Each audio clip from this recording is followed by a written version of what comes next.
La hiérarchie a été respectée. Tadej Pogacar a remporté ce contre-la-montre en côte à Peyragudes. On a eu aussi un Jonas Vingegaard qui termine deuxième. Et puis on a eu une impressionnante équipe Bora-Hansgrohe avec la troisième et quatrième place. Primoz Roglic est de retour, Lipovic aussi.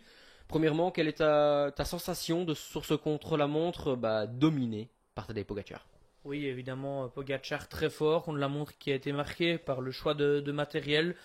Pogacar qui est le seul coureur du podium à être parti en vélo traditionnel, 100% traditionnel, sans peinture, sans porte-bidon, sans oreillette aussi, le moindre gramme à compter pendant ce chrono, je pense. Sinon, Jonas Vingegaard en vélo de chrono, les deux coureurs de la Bora également en vélo de chrono. On a vu des coureurs aussi faire des très bons temps, hein, comme un Luc Plapp et un Lenny Martinez qui sont tous les deux dans le top 10 de ce chrono, partir avec un vélo traditionnel mais une roue lenticulaire à l'arrière. Donc le choix a quand même été une grande discussion pendant ce chrono. Et puis comme tu l'as dit, les deux coureurs de la Bora, assez impressionnants selon moi, qui seront très dangereux dans la fin de ce tour. Ouais, donc d'abord, je vais quand même te poser une question, c'est quel était le bon choix selon toi?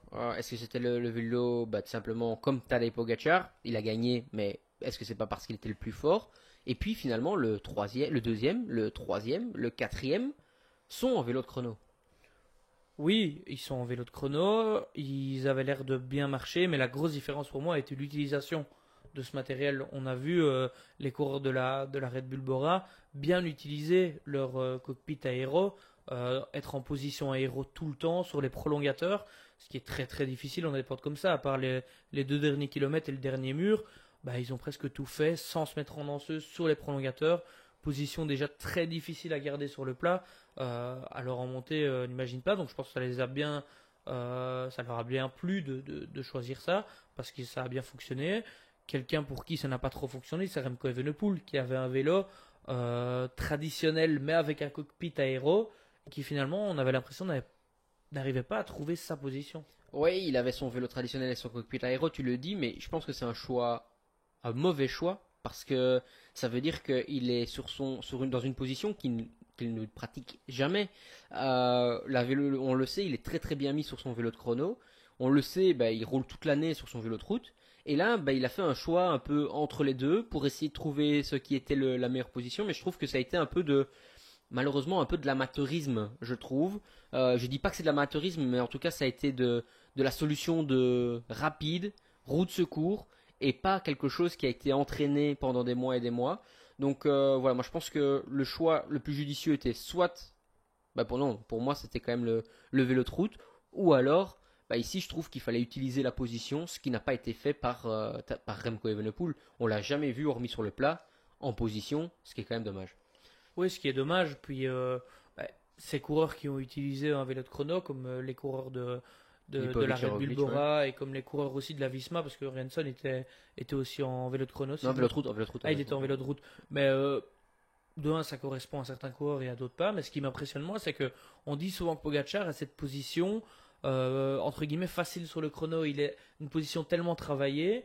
Et je pense qu'il y a aussi beaucoup de travail chez UAE pour le chrono que en fait il est dans une position où il ne se fatigue pas vraiment. Je parle pas des muscles, hein, je parle pas musculairement, mais c'est une position pas très difficile à tenir tellement elle est travaillée. Et là, il part en vélo de route, donc pour lui c'était le bon choix, surtout que sur la partie plate, il a eu le meilleur temps alors qu'il était en vélo hyper léger. Je pense qu'il s'est mis la pression et que c'est là qu'il fallait limiter la casse et je pense que c'était calculé. Mais en tout cas, c'était un chrono pour un chrono très court. C'est aussi des efforts que les coureurs n'ont pas l'habitude de faire. Et comme tu l'as dit, aller sur un vélo de chrono où on est tout le temps couché, on roule à 50 à l'heure, c'est pas du tout la même chose que choisir un vélo de chrono pour aller faire 8 km de bosse et faire 26 ou 27 de moyenne, contrairement aux autres chronos. Donc c'est vrai que la question se posait. Qui avait le bon choix, je sais pas. Je pense que Pogacar, ça l'a bien plu de rouler comme ça et ça lui correspond bien. Vingegaard, honnêtement, un peu plus de 30 secondes sur Pogacar, sur un chrono comme ça, je pense que aussi ça a été bien calculé et bien travaillé. Et puis, par exemple, Luc Plapp, avec sa roue lentille que moi, devant ma TV, j'ai beaucoup critiqué, finalement, ça l'a pas trop mal plu, j'ai l'impression non plus. Ouais, tu as tout à fait raison. La course pour le podium est lancée, pour le maillot blanc également. Toi, est-ce que tu vois un coureur qui se détache vraiment? On voit Remco qui est toujours troisième pour l'instant, qui est plutôt en perdition. On voit un Lipovic qui lui est plutôt en train de gagner du temps sur tout le monde.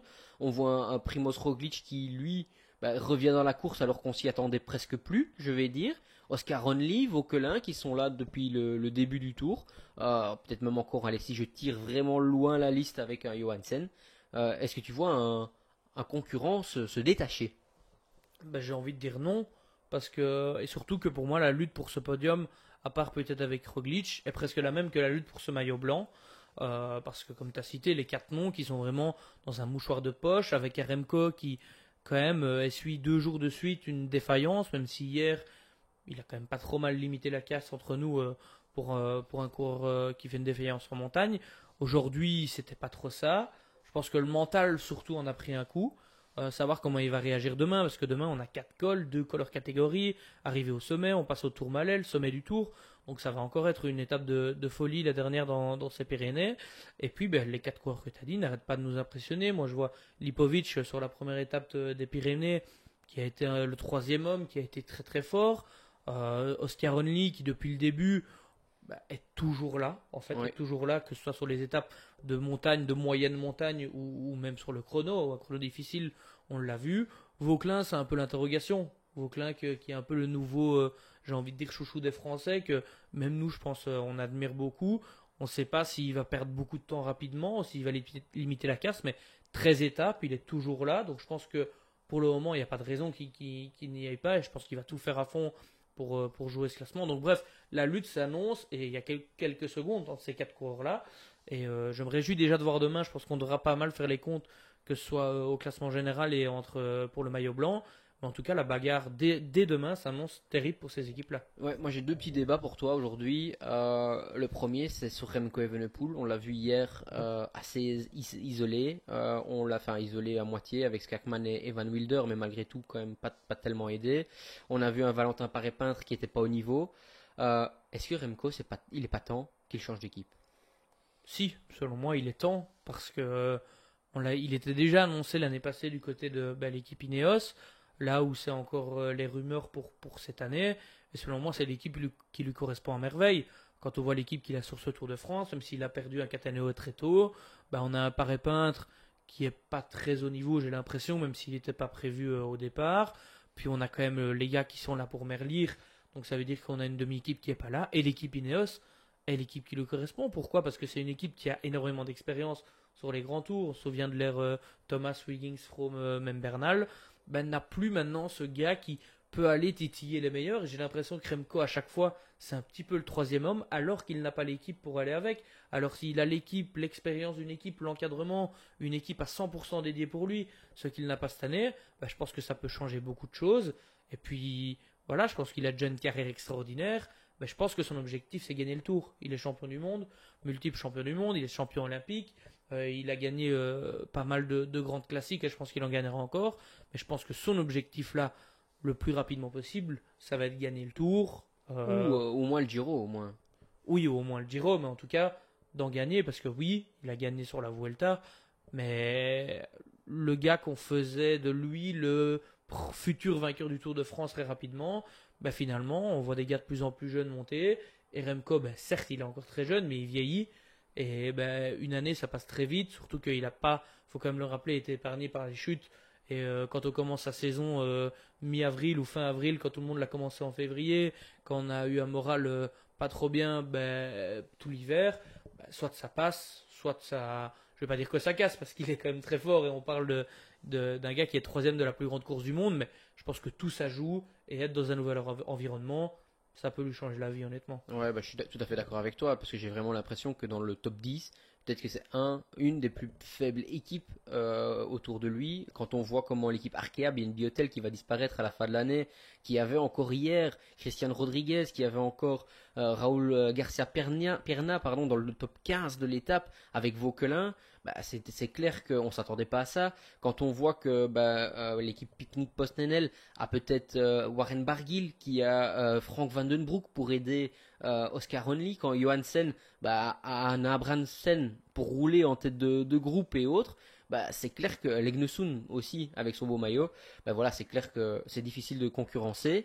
Et je pense que le choix de Merlier est fait parce qu'il n'y a personne d'autre pour aller avec. Parce que s'il y avait un clair un clair setup d'équipier plus fort pour Remco Evenepoel, Tim Merlier ne serait pas là et Bert Van Leerberg ne serait pas là non plus. Donc ouais, ça c'est le premier débat que je voulais te poser. Et j'ai un deuxième débat. Si on a vu les délais aujourd'hui de cette étape, bah, qui ont été changés en plein milieu de la journée. On se lève le matin, il y a 33% du délai, du temps du vainqueur comme délai. Et puis on commence l'étape et c'est 40%. Qu'est-ce que tu en as pensé? Bah pour moi, c'est pas normal. Je suis d'accord avec Van Aert et Tige Benoît qui ont été un peu les deux lanceurs d'alerte, enfin, en tout cas, les deux premiers qui ont ouvert leur bouche à ce sujet aujourd'hui. Évidemment que c'est pas normal, on change pas les règles en plein milieu du jeu. Après, il y a des règles qui peuvent être modifiées avant les courses, sur certaines courses, que ce soit même pour les détails, pour des maillots, etc. Mais là, pour un détail aussi important, même si il n'a pas l'air au premier abord, je pense qu'il y a des coureurs, ce chrono a éventuellement influencé leur dernier jour, parce que ces chronos, ces délais, enfin, les délais de ce chrono, pardon, faisaient peur. Donc je pense qu'il y a des coureurs qui auraient peut-être été à l'avant hier, qui n'y ont pas été, par exemple. Et puis, ça permet à certains coureurs, ou à certains, parce que là on parle surtout des sprinteurs, bah, de ne travailler peut-être plus que leur sprint, alors que c'est une étape de montagne, et que pour être cycliste professionnel, d'autant plus aujourd'hui, il faut savoir tout faire. Alors, changer les règles comme ça, pour moi, ça n'a aucun sens. Je ne vois même pas pourquoi ça a été fait. Je ne sais pas si réclamation, ça m'étonnerait. Je ne vois pas pourquoi une équipe ou des coureurs se demanderaient de changer les délais, tellement c'est. Enfin, j'ai l'impression absurde. Donc voilà, l'UCI qui nous pond des règles des fois bien et qui des fois, je trouve que c'est pas positif et il devrait s'attarder sur d'autres problèmes. Ouais, je te rejoins. Aujourd'hui, il y aurait eu 5 coureurs hors délai. C'est pas non plus énorme. Sur les 5 coureurs, je suis sûr qu'il y en a certains qui ont peut-être même pas fait le chrono à fond. Donc du coup, quand on voit Girmay sur la fin, comment il célèbre avec le public, bah, je suis sûr que s'il y a des délais un peu plus courts, il fait pas ça. Tim Merlier, s'il vient claquer les Champs-Élysées, ben, qu'est-ce que Jonathan Milan va se dire?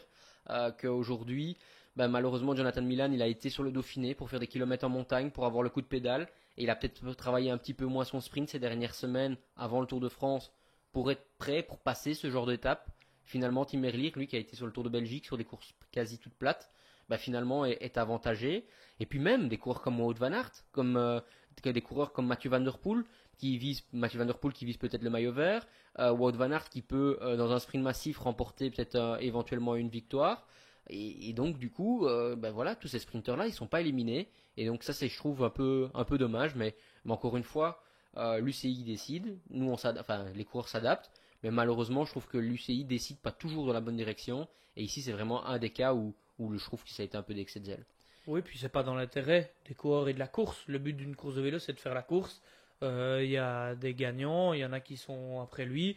Et oui, les délais, il faut que ça serve dans un tour, hein. Tout le monde n'a pas des qualités extraordinaires. Et on ne peut pas arrêter la course à chaque fois 10 minutes après le vainqueur, ça c'est sûr et certain. Mais il y a des règles qui sont établies, qui selon moi sont bien établies. Je trouve que les délais Sont juste, sont 33%, c'est. sur une étape comme ça. Je trouve que proportionnellement, on voit jamais de scandale au niveau des délais. Enfin, en tout cas, moi, j'en vois jamais. Mais là, je vois pas pourquoi changer alors que ça fonctionne bien comme ça. Surtout que, comme tu l'as dit, je pense que les coureurs qui sont hors délai aujourd'hui, enfin, qui auraient été hors délai si jamais on avait la règle de ces 33%, l'auraient peut-être pas été. Peut-être pas Tim Merlier, mais en tout cas, les autres, j'ai pas l'impression. Mais voilà, ça donne pas une bonne image de la course. Le but d'une course, c'est de faire la course. Donc, je vois pas pourquoi inventer une règle à ce moment-ci serait judicieux. Ouais, bah, ouais, tout à fait d'accord avec toi. On passe sur le petit dernier débat parce qu'on profite hein, que c'était un contre-la-montre et donc on a un peu moins de choses à dire sur le déroulement de l'étape. L'équipe Intermarché et l'équipe Lotto sont avec des discussions très très sérieuses au niveau de la fusion. Il y a même des lettres d'intention qui ont été rédigées. À premier abord, qu'est-ce que ça te fait penser et est-ce que tu trouves que c'est une bonne chose? Moi, je pense pas que c'est une bonne chose. Parce que ça veut dire perdre une équipe belge. C'est les équipes qui ont aussi des équipes de développement. Ça veut dire que ces deux équipes qui théoriquement sont le tout, même si l'automne n'est pas encore, elles le seraient probablement l'année prochaine si elle existerait encore. Donc Non, pour moi, c'est pas une bonne idée parce que ça veut dire perdre ce vivier. Il y a peut-être un problème qui vient d'autre part parce que peut-être au niveau des budgets, mais non, pour moi, c'est pas la bonne chose à faire parce que ça veut dire qu'il y a une place en plus éventuellement au World Tour, mais ça veut dire qu'il y a des coureurs qui vont peut-être se retrouver sans contrat parce que avoir un contrat, que ce soit pour Intermarché ou pour l'auto, il y aura trop de coureurs évidemment, puis il y aura des coureurs mis sur le carreau, que ce soit pour le staff à tout niveau. Ça me semble très compliqué. Maintenant, ça semble presque fait. Ouais, après, moi je trouve que la communication n'a pas été bonne. Ça, c'est clair. J'ai parlé avec quelques coureurs et malheureusement, ça a été communiqué. Ils l'ont appris par la presse. Ça a été communiqué pour certains dans la journée. Donc, c'est vraiment quelque chose qui a été. On l'apprend 5 minutes avant la presse, peut-être. On a même vu Arnaud Delis dire que les journalistes de Sportza savaient plus que lui sur la situation. Donc, du coup, ça quand même. Allez, hein, quand le leader de l'équipe ne le sait pas, c'est quand même des fois un peu problématique. Maintenant, je pense que c'est une bonne chose, moi par contre, parce que c'est des équipes qui, encore une fois, progressent d'année en année, mais qui n'ont pas forcément le budget pour progresser. Et à un moment donné, on le sait, dans le monde de la compétition sportive, si on ne joue pas les premiers rôles, malheureusement, les sponsors ne nous gardent pas sur le long terme. L'auto aujourd'hui la loterie nationale a décidé de donner un certain budget. Et malheureusement, ça ne permet pas d'avoir peut-être une équipe World Tour. On le sait, les équipes World Tour, c'est peut-être 100 personnes au stage de pré-saison. C'est un fameux local avec tous les vélos. C'est des stages en altitude, c'est des déplacements, des hôtels pour chaque course. C'est les budgets aussi, hein, on le sait. Un coureur par exemple comme Tadej Pogacar, il gagne presque 10 millions. Alors je sais que chez Lotto et chez Intermarché, il n'y a pas ça, mais je pense croire que Girmay a quand même un très beau salaire. Je pense aussi que des coureurs comme Arnaud Delis, Lennart Van Etvelt, Jarno Widar ont aussi des très très beaux salaires. Et donc pour garder ces coureurs de ce niveau-là, on n'a pas trop le choix. Les deux équipes pour l'instant ont moins de 20 millions de budget. Au niveau du World Tour, ça ferait les deux plus petites équipes du World Tour. Alors moi je suis très triste pour le staff, tu en as parlé. Je suis très triste pour l'histoire de la loterie nationale qui est une équipe peut-être la plus vieille du peloton ou en tout cas une des plus vieilles du peloton. Je suis très triste du VSC Hatt qui finalement va un peu être changer d'identité. Mais maintenant, je préfère que cette équipe-là soit encore là pendant 10 ans avec cette fusion que faire encore un an chacune et puis disparaître. Oui, mais pour moi, le problème, il vient de plus loin. Hein, quand tu parles de budget, alors je sais bien que c'est très difficile. Je ne veux pas blâmer l'UCI ou d'autres instances du cyclisme, mais c'est un problème qu'on relève de plus en plus. On le voit devant nos yeux depuis plusieurs semaines avec l'équipe Arkea qui va disparaître et qui est un petit peu impuissant. On a vu, certes, si c'est pas au niveau World Tour, mais avec l'équipe BNB il y a quelques années. Et je trouve qu'il faudrait, alors, avoir le monde parfait, c'est impossible, on le sait bien. Il y aura toujours des plus gros et des plus petits. Mais voilà, on parle de plafond, on a parlé de salary cap, on a parlé. Alors, je dis pas qu'il y a une solution miracle, mais je pense que l'UCI qui passe ses journées à nous pondre des règles, des fois aussi farfelues les unes que les autres, devrait se pencher sur ce problème qui certes demande des années d'études, je pense, mais devrait se pencher sur un futur projet du cyclisme, parce que le cyclisme ne cesse d'évoluer d'année en année à une vitesse folle, et j'ai pas l'impression que tout ce qu'il y a autour évolue aussi vite. Il y a les médias qui évoluent, il y a tout évolue en fait, et j'ai pas l'impression que le fonctionnement et que l'organigramme du cyclisme soit optimal pour ce type-là, parce que sinon j'ai l'impression qu'on aura dans quelques années, il y aura l'équipe UAE, il y aura l'équipe Bahreïn, il y aura des équipes des plus grandes puissances mondiales. C'est ce qu'on voit depuis plusieurs années hein, avec toutes ces équipes. Et puis ce sera tout. Alors il y a des équipes qui visent quelque chose de différent. On a reçu notamment quelqu'un de chez TTMI Unibet Rocket qui ont un système différent. Alors je dis pas que c'est une solution, mais il y a des choses qui peuvent exister et que des équipes doivent fusionner ou doivent totalement disparaître. Je trouve ça malheureux et je trouve ça pas normal. Au plus haut niveau World Tour, les équipes World Tour, Ouais. il y en a 18. Ou alors la solution aurait été de rester toutes les deux au niveau Pro Team et de faire que certaines compétitions. Mais alors du coup, cette équipe aussi va tendre à disparaître. Oui, maintenant ces équipes-là n'ont pas non plus moins de budget que les autres équipes qui sont en Pro Tour. Si, hein. Aujourd'hui, Pro Tour non, Que mais les autres World équipes Tour oui. Oui, mais que les autres équipes Ouais. qui sont en Pro Tour, donc ça veut dire qu'elles Après, seront attends, remplacées. t'as Q36.5, t'as Tudor et t'as Uno X, ce sont des budgets colossaux quand même. Hein. Oui, mais c'est des équipes jeunes qui grandissent et je trouve que des équipes qui ont une histoire, qui ont de l'expérience, qui ont quand même des coureurs. On parle d'une équipe Intermarché qui l'année passée a gagné le maillot vert, a gagné des étapes sur le Tour de France. L'Auto, c'est peut-être un peu plus lointain, mais l'Auto a eu des maillots jaunes sur Champion le de Tour Belgique de l'année France. passée. L'Auto a gagné beaucoup d'étapes sur le Tour de France depuis des années. Donc, moi, je trouve ça dommage des équipes, soit comme l'Auto historique ou des équipes comme Intermarché qui ont fait leur échelonnage petit à petit en partant je vais pas dire du plus bas, mais de très bas, qui est quand même une équipe bah, qui est pas toute jeune, mais qui au niveau World Tour est une équipe jeune comparée aux autres équipes. Bah, je trouve ça dommage. Après, si c'est pour qu'elle se maintienne, évidemment que je suis positif, mais si on peut voir plus loin, s'il y a d'autres possibilités, je préfère évidemment garder ces deux équipes-là avec les coureurs qui composent son vivier et des coureurs qui ont une forte appartenance dans ces équipes-là, parce que c'est ça aussi le problème. Tu parles du staff, tu parles de tout le monde, mais les coureurs dans tout ça, les contrats, c'est compliqué. Ouais, je te rejoins tout à fait. On va peut-être conclure avec juste l'étape de demain. Étape de montagne très très dure avec le sommet du Tour. T'en as parlé, plus de 2000 mètres d'altitude, on le sait. Dans le passé, ça a peut-être été un point faible pour Tadej Pogacar. Qui est-ce que tu vois demain? Une échappée ou est-ce que tu vois plutôt un coureur tout simplement du peloton remporter cette étape et donc éventuellement Tadej Pogacar? Voir l'étape que c'est avec 4 cols très très durs, une arrivée au sommet, une étape de 180 km après un chrono, j'aurais tendance à dire que c'est une échappée en deuxième semaine du Tour. Ça me semble fort logique. Après, on voit comment ça roule. Même les grosses échappées n'ont pas tant de champ que ça depuis ce début de Tour de France. Si il y a une bagarre qui se déclenche tôt, par exemple dans l'avant-dernier col, bah, pourquoi pas? Je pense pas qu'il y aura une bagarre dans le Tourmalet parce que c'est le premier des 4 cols. Oui, peut-être Et, pour l'échappée, parce que si l'échappée n'est pas encore sortie à ce moment-là, oui, c'est dans le Tourmalet que ça va sortir, mais mais après, je pense que est-ce qu'il y aura une bagarre de loin entre les deux protagonistes, ou en tout cas entre Pogacar et Vingegaard, parce qu'avec l'avantage qu'il a, ça j'en suis pas certain. Par contre, entre les quatre qui jouent le maillot blanc et qui sont de la 3 à la 5e place, là je pense qu'il y aura à la 6e place, pardon, là je pense qu'il y aura bagarre et qu'il faut tenter des trucs. Red Bull Bora qui est avec deux hommes qui selon moi vont, je pense, ou en tout cas je l'espère, tenter un truc avec un des deux.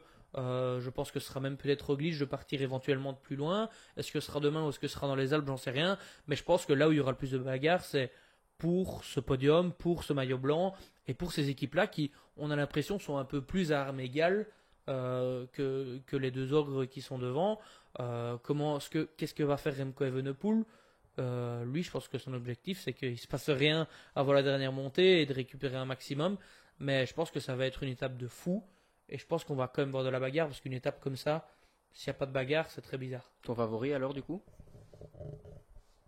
Ah, c'est compliqué, j'ai envie de dire une échappée. Hmm, Allez, je vais dire Terrada. Ah, c'est un beau choix, beau choix. Moi, je pense que ça va aller être très très dur de sortir. Je pense que sans s'en rendre compte, des équipes comme Visma et comme UAE vont rouler à un rythme très très infernal pour les autres coureurs. Et puis après, je vois vraiment bien les coureurs du classement général se faire la guerre aussi. Je vois des grosses échappées avec des coureurs comme Guillaume Martin, etc. Partir. Je pense que l'échappée, comme toi, va aller au bout. Sinon, ce sera Pogacar qui gagne. Mais si l'échappée va au bout, je verrais bien un coureur avec, allez, comme Septus, que j'ai mentionné tout à l'heure, aller gagner l'étape, puisque il m'a semblé très très fort. Mais s'il va dans un rôle de satellite, voilà, il sera quand même sûrement dans les plus forts. Donc voilà. Bon choix aussi, mais je pense que. Moi, je pense que ça sera une échappée. Tu dis si ça vient au bout, c'est Pogacar, mais. Enfin, après, on verra Ouais, comment parce ça qu'il va a se quand faire. même, il est quand même à 21 victoires d'étape. Il laisse quand même pas beaucoup aux autres. Et je pense qu'il aime bien mettre Et l'argent dans la poche. journée importante pour le maillot à poids demain. Ouais, tout à Surtout. fait. Je suis d'accord avec toi. Benoît, merci beaucoup. Merci à vous de nous suivre à chaque fois. N'oubliez pas de liker la vidéo. Quand vous likez la vidéo, vous pouvez nous mettre un peu en avant. Donc n'hésitez pas à le faire. Ça nous fait vraiment, vraiment plaisir. Et moi, je vous dis à demain.